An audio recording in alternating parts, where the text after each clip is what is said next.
নমস্কার দর্শকবৃন্দ, আমি কৃষ্ণকান্ত সিনহা শিলচর আবার আপনাদের সবাইকে স্বাগত জানাই। ইম্পর্টেন্ট গুরুত্বপূর্ণ কয়েকটা খবর নিয়ে আসলাম, সঙ্গে থাকবেন। ভিডিওটা দেখার সঙ্গে সঙ্গে চটকো লাইক কমেন্ট করে শেয়ার করুন যাতে সবার কাছে গুরুত্বপূর্ণ খবরটা পৌঁছে থাকে। দর্শকবৃন্দ, সব থেকে ব্রেকিং খবর হচ্ছে আমরা যারা শহরবাসী, যারা আমরা শিলচর শহরে বাস করছি, কতটুকু সুরক্ষিত তা নিয়ে এখন জাগছে মানুষের মনে প্রশ্ন। কারণ হচ্ছে দিন দুপুরে চুরি ডাকাতি। দর্শকবৃন্দ, দিন দুপুরে ডাকাতি, এরকমই একটা ঘটনা আমাদের শিলচর শহরের মধ্যে ঘটেছে, যেটা শুনলে আপনারা অবাক হয়ে যাবেন। এই ঘটনাটি ঘটেছে আমাদের শিলচরের সুভাষনগরে। শিলচরের সুভাষনগরের যে নেতাজি লেন, সেই নেতাজি লেনে ভয়ানক ডাকাতি দিন দুপুরে। টাইমটা 3:30 থেকে 5টা নাগাদ, 3:30 থেকে 5টা নাগাদ, ধরে নিন 4টা থেকে 5টা, 1 ঘন্টার মাঝখানে এই ঘটনাটি ঘটে। জানা গেছে অনুপ চক্রবর্তী মহোদয়, উনি উনার স্ত্রীকে নিয়ে মরিয়নিতে উনার মেয়ের বাড়িতে গেছেন। সেখানে কোনো একটা অনুষ্ঠান ছিল, বাড়িতে ছিল উনার ছেলে অনির্বাণ চক্রবর্তী। দুপুরবেলা, গতকালকের ঘটনাটি দর্শকবৃন্দ, দুপুরবেলা সেই অনির্বাণ চক্রবর্তী উনি মরিয়নিতে যাওয়ার জন্য উনার বাড়িতে যে রাখা গাড়িটা অন্যত্র উনি কোনো একটা জায়গাতে রাখেন, সেখানে রাখার জন্য 3:30 নাগাদ উনি যান।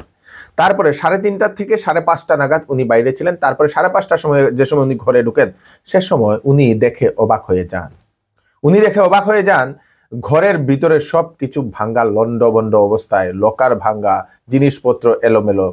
তারপরে উনি অবাক হয়ে যান, দরজা ভাঙ্গা, সবকিছু দেখে। তারপরে তো উনি বুঝতে পারেন ঘরে কোনো ডাকাতি হয়েছে, চুরি হয়েছে।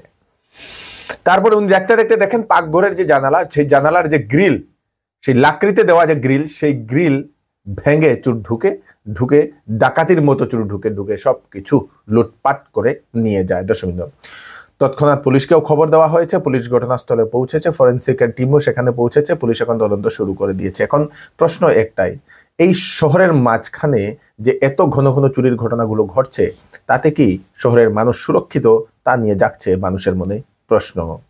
কি নিয়ে গেছেন সেখানে আপনাদের প্রায় 12.5 লক্ষ টাকার সোনা গয়না, সঙ্গে নগদ 25,000 টাকা সহ অন্যান্য মূল্যবান জিনিসপত্র।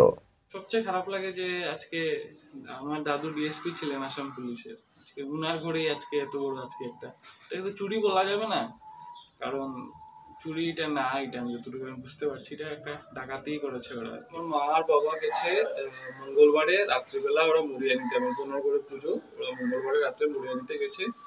আমি যাব আপনার শুক্রবারে, যেদিন ঘটনা হয়, এদিন আমি রাত্রে যাব মুড়িয়ানিতে, ওর ঘরে যাবো। আমি একটা কোম্পানিতে চাকরি করি, এটার জন্য ওদের সাথে আমি যেতে পারিনি, আমার ছুটির ব্যাপার আছে, তার জন্য আমি যেতে পারিনি ওদের সাথে। আমি যাবো ওদের সাথে রাত্রিবেলা। আমি দুপুরবেলা গাড়িটা আমি রাখতে গেছি আমার মামার ঘরে, যেহেতু আমি থাকবো না 2 দিন, আমরা সোমবারে আসার কথা সকালে। আমি গাড়িটা রাখতে গেছি আপনার ন্যাশনাল হাইওয়েতে। 3:30টার সময় বেরিয়ে গেছি, এসছি আমি ধরুন 5টার সময়। এসে দেখি করে এরকম অবস্থা, আপনারা তো দেখলেনই কি, সব কিছু মানে আর কিছু বাকি রাখেনি আর কি, যেটা হাতের সামনে পেয়েছে ওইটাই সব কিছুই নিয়ে গেছে আর কি, মানে ভ্যালুয়েবল জিনিস। বাকি হ্যাঁ, যেরকম শাড়ি উড়ি আছে, এগুলো কিছু ধরে নিয়ে গেল। বাকি ভ্যালুয়েবল যেগুলো জিনিস আছে সব খালি করে নিয়ে গেছে ওই 1 ঘন্টার ভিতরে। খুলেছে, জানি না কোনটা খুলেছে, বাট 2টা গোদরেজই খোলা ছিল। একটা গোদরেজের মধ্যে আপনার 24-25 হাজার টাকা ক্যাশ ছিল, যেটা আমি রাত্রিবেলা নিয়ে যাবো, যেটা কারণ মার বাবা একা গেছে, তো ওরা বলেছে যে আমরা নিয়ে যাবো না, কারণ বয়স্ক একটু, তুই এটা নিয়ে যাইস ক্যাশটা, যেহেতু পূজাতে গেছে, ক্যাশ লাগবে। আর এই গোদরেজে আপনার সোনা ছিল অনুমানিক 12 থেকে 12.5 লাখ টাকা সোনা ছিল। কারণ মা একটু খুব শৌখিন মানুষ, উনি লকারে রাখতে পছন্দ করেন না, উনি জিনিস এখানে রাখেন, উনি পড়েন খুব জিনিস। তো ওই এখান থেকে সব সোনা নিয়ে চলে গেছে, কিছু রাখেনি কিছু। একটা চিকিৎসা সংবাদ আমি আপনাদেরকে দিয়ে দিই। মহিলারা যারা গাইনি প্রবলেম নিয়ে যারা চিন্তা করছেন, ভালো ডাক্তার খুঁজছেন, ভালো ডাক্তার, ওনাদের জন্য ভালো খবর। চেন্নাইয়ের অ্যাপোলো হসপিটাল থেকে একজন গাইনোকোলজিস্ট উনি আসছেন, বিষ্ণু বন্দনা। উনার 21 বছরের উনার অভিজ্ঞতা। দর্শকবৃন্দ, উনি আগামী 27 এপ্রিল উনি Apollo diagnostic and Apollo hospital information centre, যেটা আমাদের সেই টাটা সুরানা মোটরসের অপোজিটে হাইলাকান্দি রোডে, সেখানে উনি রুগী দেখার জন্য আসছেন। দর্শকবৃন্দ, যদি আপনাদের কোনো ধরনের সমস্যা থাকে, গর্ভাবস্থার সমস্যা, উর্বরতা, আইবিএফ বা ঋতুস্রাব, আইবিএফ এর সমস্যা, ঋতুস্রাবের সমস্যা, মেনোপজ, পরিবার পরিকল্পনা, গর্ভনিরোধ, জীবাণুমুক্তকরণ, পিসিওএস, ওভারিয়ান সিস্ট, পেলভিক ব্যথা, তারপরে আপনাদের এন্ডোমেট্রিওসিস, তারপরে জরায়ু ফাইব্রয়েড, স্তনের টিউমার সম্পর্কিত সমস্যা, যোনিপথের আলসার, সার্ভাইকাল আলসার, যৌন কর্মহীনতা, ভ্রূণ এবং অস্বাভাবিক মহিলাদের মুখের চুল বৃদ্ধি, এই সকল সমস্যার জন্য সেই ডাক্তার মহোদয়ের সঙ্গে কনসাল্ট করে নিতে পারেন। সেই অ্যাপোলো ডায়াগনস্টিক সেন্টার যেটা, সেখানে আপনাদের চেন্নাইয়ের অ্যাপোলোতে যাওয়ার জন্য সেখানেও বুকিং করা হয় দর্শকবৃন্দ।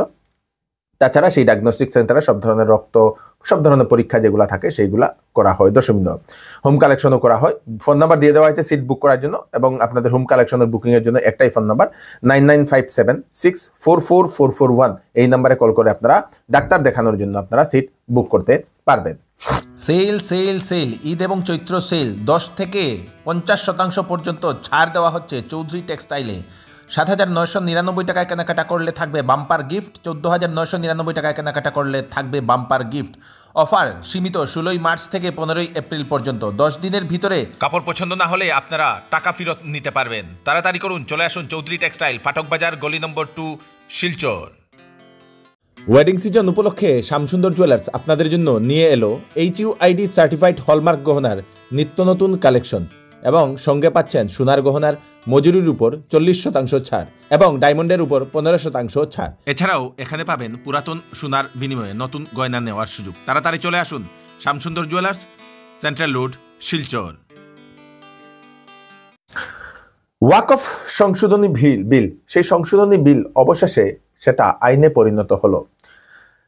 সেই বিল বা সেই সংশোধনী বিলটা যেটা সেই সংসদে, লোকসভা এবং রাজ্যসভাতে পাশ হওয়ার 48 ঘন্টার মধ্যে রাষ্ট্রপতির মোহর পড়ে যায়। রাষ্ট্রপতির মোহর পড়ার সঙ্গে সঙ্গে সেটা আইনে রূপান্তরিত হয় দর্শকবৃন্দ।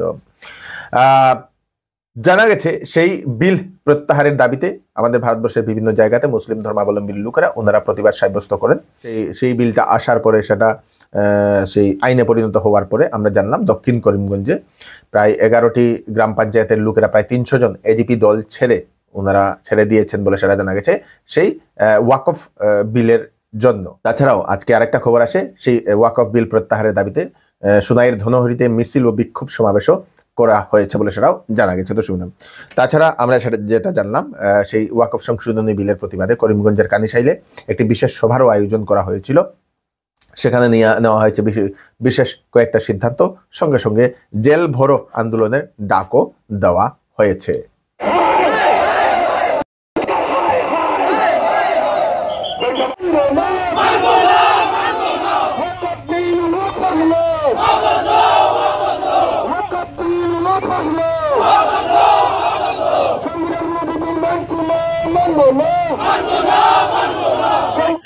আমরা বৃহত্তর সুনাই এলাকার এই প্রত্যন্ত দনহরি অঞ্চল তথা দনহরি অঞ্চলের পার্শ্ববর্তী এলাকা থেকে আমরা ওয়াকফ অ্যামেন্ডমেন্ট বিল 2025 যেটা সংসদে পাশ হয়েছে, সেই বিলের বিরুদ্ধে, যেটা অসাংবিধানিক, যেটা বিভিন্ন আইন এক্সপার্ট মতে অসাংবিধানিক, সেই অসাংবিধানিক বিলের বিরুদ্ধে আজকে এই এলাকার জনগণ ধর্ম নিরপেক্ষভাবে, ধর্মে, জাতি, ধর্ম, বর্ণ নির্বিশেষে এখানে এক হয়ে আমরা একটা আমরা আমাদের প্রোটেস্ট স্টেজ করতেছি।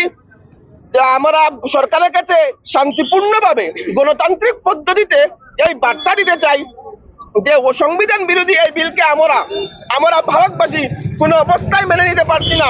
আমরা সংবিধান রক্ষার্থে প্রয়োজনে আমাদের রক্ত ঝরাবো, আমাদের প্রশাসনিক বাধা আসুক বা বিভিন্ন যে বাধা আসুক, সেই বাধাকে টপকে আমরা সংবিধান রক্ষা করব, আমরা আমাদের অধিকার সাব্যস্ত করব। আমরা অধিকার সাব্যস্ত করতে এক ইঞ্চি পিছু পা উঠবো না। আমরা ভারতকে সুরক্ষিত করব, আমরা এই দেশের সংবিধানকে সুরক্ষিত করব, আমাদের রক্তবিন্দুতে সংবিধানকে বাঁচাবো, আমরা দেশকে বাঁচাবো। সেই বার্তা আমরা ভারত সরকারকে দিতে চাই। আমরা কোনো স্বৈরতান্ত্রিক শাসন মেনে নিতে পারবো না। আমরা গণতান্ত্রিক পদ্ধতিতে এই দেশে বাঁচতে চাই, আমাদের অধিকার নিয়ে এই দেশে বাঁচতে চাই। সেই বার্তা দিতে আজকে এই অঞ্চলের যুবক, বৃদ্ধ, আবাল বনিতা সবাই এক হয়েছেন এই উদ্দেশ্যে, যাতে আমরা এই দেশকে রক্ষা করতে পারি, সংবিধানকে রক্ষা করতে পারি, আমাদের অধিকারকে সাব্যস্ত করতে। শিলচরের মেডিকেল কলেজ এবং হাসপাতালে একটি অজ্ঞাত অপরিচিত ব্যক্তির লাশ পাওয়া গেছে দর্শকবৃন্দ।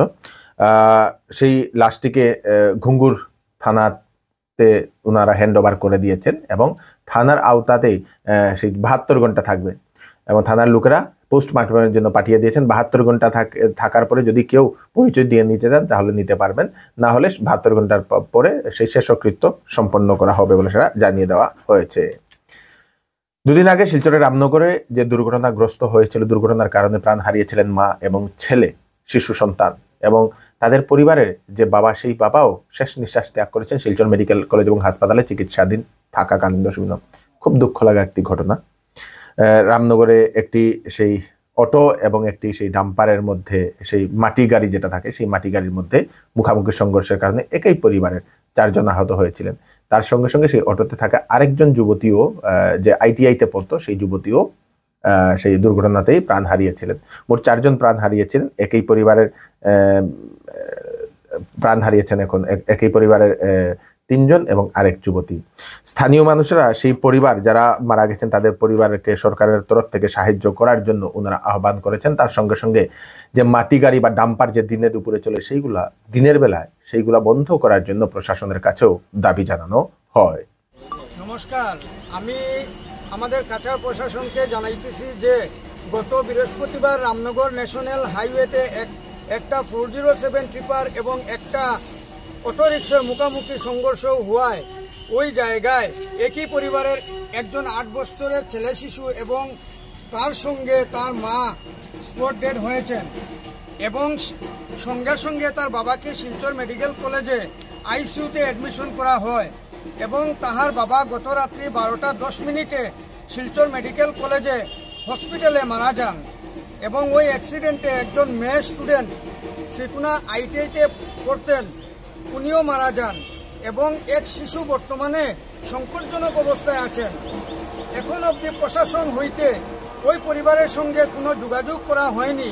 তাই আমরা বিনীত আবেদন করে জানাইতেছি শিলচর কাছাড় প্রশাসনকে এবং আমাদের সিএম সাহেব ডক্টর হিমন্ত বিশ্ব শর্মা মহাশয়কে আমরা অনুরোধ করতেছি যে ওই নিহত পরিবারকে অতি সত্বর যোগাযোগ করে ওনাদের মর্মাহত পরিবারকে এককালীন আর্থিক সাহায্য এবং অ্যাক্সিডেন্টের জন্য কম্পেনসেশন করা খুবই জরুরি হয়েছে এবং ওনাদের জন্য আপনাদের প্রশাসনের যেটা করণীয় আছে আপনারা কাইন্ডলি অতি সত্বর, আজকে অবধি মোটামুটি 3-4 দিন হয়ে গিয়েছে, এখন পর্যন্ত আমাদের শিলচর কাছাড় প্রশাসন হইতে কোনো যোগাযোগ করা হয়নি এবং দিনের বেলা যেগুলো ট্রিপার মাটি এবং বালি বোঝাই করে ওরা হাই স্পিডে চলাচল করছে এবং ডাম্পার চলাচল করছে, আমরা কঠোরভাবে আবদার করতেছি যে পুলিশ প্রশাসন এবং আমাদের কাছাড় অ্যাডমিনিস্ট্রেশনকে যে ওদেরকে কড়াভাবে সতর্ক করা হোক যে দিনের বেলা যাতায়াত করে পাবলিক এবং স্টুডেন্ট ইমার্জেন্সি কাজের জন্য যে দিনের বেলা ওই গাড়িগুলো চলাচল বন্ধ করা হোক। সোনি টিভির প্রখ্যাত যে সিরিয়াল সিআইডি, সেই সিআইডি হয়তো আপনারাও দেখেছেন। সেখানের যে এসিপি প্রদ্যুম্ন, সেই এসিপি প্রদ্যুম্নর ওনার মৃত্যু হয়েছে বলে সেটা জানা গেছে। দর্শকবৃন্দ, সোনি টিভির যে সিরিয়াল সিআইডি এর উনি মুখ্য ভূমিকায় উনি ছিলেন। তো দর্শকবৃন্দ, এই হচ্ছে আজকে স্পেশাল আপডেট আপনারা তাড়াতাড়ি জন্য সাথে সবাইকে পাঠিয়ে দেবেন যাতে সবার কাছে পৌঁছে যাক। আমি কৃষ্ণকান্ত সিনহা আবার নতুন আরেকটি ফ্রেশ আপডেট নিয়ে আবার আপনাদের সবার সামনে ফিরে আসবো। ততক্ষণ আপনারা সুস্থ থাকবেন, সেফ থাকবেন। ধন্যবাদ।